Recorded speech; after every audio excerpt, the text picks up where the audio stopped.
ಹೇಗೆ ಮಾಡಿದ್ದೀರಿ ಜಾತಿ ಜನಗಣತಿ ವರದಿನ? ಏನ್ ಸ್ಯಾಟಲೈಟ್ ಸರ್ವೆ ಮಾಡಿದ್ರ ಅಂತ ಕೇಳ್ತೇನೆ. ಕೇವಲ 9 ತಿಂಗಳಲ್ಲಿ ಜಾತಿ ಜನಗಣತಿ ವರದಿನ 5,98,00,000 ಜನಕ್ಕೆ ಮುಟ್ಲಿಕ್ಕೆ ಸಾಧ್ಯನೇ ಇಲ್ಲ.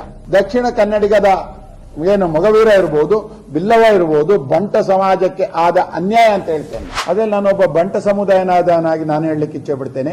ಬಂಟರು ರಾಜ್ಯದಲ್ಲಿ 3,52,000 ಜನ ಇದ್ದಾರೆ ಅಂತ ಹೇಳ್ತೀರಿ. ನನ್ನ ದೃಷ್ಟಿನಲ್ಲಿ ರಾಜ್ಯದಲ್ಲಿ 12 ಲಕ್ಷ ಬಂಟರಿದ್ದಾರೆ, ಹೊರ ರಾಜ್ಯದಲ್ಲಿ 2 ಲಕ್ಷ ಬಂಟರಿದ್ದಾರೆ.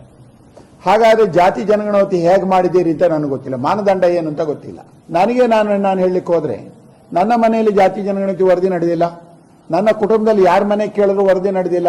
ಹಾಗಾದ್ರೆ ಹೇಗೆ ಮಾಡಿದ್ದೀರಿ ಜಾತಿ ಜನಗಣತಿ ವರದಿನ? ಏನ್ ಸ್ಯಾಟಲೈಟ್ ಸರ್ವೆ ಮಾಡಿದ್ರ ಅಂತ ಕೇಳ್ತೇನೆ. ಸ್ಯಾಟಲೈಟ್ ಸರ್ವೆನ ನಮ್ಮಲ್ಲಿ ಕಸ್ತೂರ್ ರಂಗನ ವರದಿ ಸ್ಯಾಟಲೈಟ್ ಸರ್ವೆ ನಡೆದಿದೆ. ಮೇಲ್ಗಡೆ ಏನು ಸ್ಯಾಟಲೈಟ್ ಮುಖಾಂತರ ಎಲ್ಲಿ ಅರಣ್ಯ ಇದೆ, ಎಲ್ಲಿ ನಮ್ಮಲ್ಲಿ ರೈತಾಪಿ ವರ್ಗದ ಜನ ಇದ್ದಾರೆ ಅನ್ನೋದನ್ನು ಮಾಡಿದ್ದೀರಿ. ಆ ವರದಿನ ಜಾತಿ ಜನಗಣತಿ ವರದಿಯಲ್ಲಿ ಮಾಡಿದ್ದೀರಾ ಅಂತ ಕೇಳ್ತಾ ಇದ್ದೇನೆ. ಕಾಂತರಾಜ್ ಅವ್ರನ್ನ ಯಾವಾಗ ನೀವು ಅಪಾಯಿಂಟ್ ಮಾಡ್ತೀರಿ? ಏಪ್ರಿಲ್ 2014 ಅಪಾಯಿಂಟ್ ಮಾಡ್ತೀರಿ. ಆದ್ರೆ 2015 ಏಪ್ರಿಲ್ ಅಲ್ಲಿ ಅವರು ಸಬ್ಮಿಟ್ ಮಾಡ್ತಾರೆ. ಕೇವಲ 9 ತಿಂಗಳಲ್ಲಿ ಜಾತಿ ಜನಗಣತಿ ವರದಿನ 5,98,00,000 ಜನಕ್ಕೆ ಮುಟ್ಲಿಕ್ಕೆ ಸಾಧ್ಯನೇ ಇಲ್ಲ. ನನಗೆ ಜಯಪ್ರಕಾಶ್ ಹೆಗ್ಡೆ ಅವರ ಬಗ್ಗೆ ಗೌರವ ಇದೆ, ಆದರೆ ಅವರು ಸರ್ಕಾರದ ಒತ್ತಡಕ್ಕೆ ಮಣಿದು ಸರ್ಕಾರಕ್ಕೆ ಯಾವ ತರ ಬೇಕು ಮತ್ತೆ ಅವ್ರು ಮಾಡಲೇ ಇಲ್ಲ, ವರದಿನೇ ಮಾಡಲಿಲ್ಲ. ಅವರು ಜಾತಿ ಜನಗಣತಿ ವರದಿನ ಅವರು ಸರ್ವೆನೇ ಮಾಡಲಿಲ್ಲ.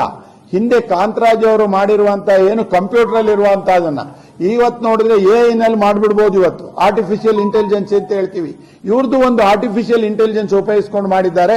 ಈ ಸರ್ವೆ ಜಯಪ್ರಕಾಶ್ ಹೆಗ್ಡೆ ಅವರು ಮಾಡಿರುವಂತಹ ಸರ್ವೆ ಇದೆಯಲ್ಲ, ಅವರು ಒಬ್ಬ ದಕ್ಷಿಣ ಕನ್ನಡಿಗರಾಗಿ ದಕ್ಷಿಣ ಕನ್ನಡಿಗದ ಏನು ಮೊಗವೀರ ಇರ್ಬೋದು, ಬಿಲ್ಲವ ಇರ್ಬೋದು, ಬಂಟ ಸಮಾಜಕ್ಕೆ ಆದ ಅನ್ಯಾಯ ಅಂತ ಹೇಳ್ತೇನೆ ನಾನು. ಇದೇ ಎಲ್ಲೋ ಒಂದ್ಸರಿ ದಕ್ಷಿಣ ಕನ್ನಡ ಎಲ್ಲ ಕಡೆಯಲ್ಲೂ ತಿರಸ್ಕಾರಕ್ಕೆ ಒಳಗಾದಂತೆ ಇದರಲ್ಲಿ ಇರುತ್ತೆ.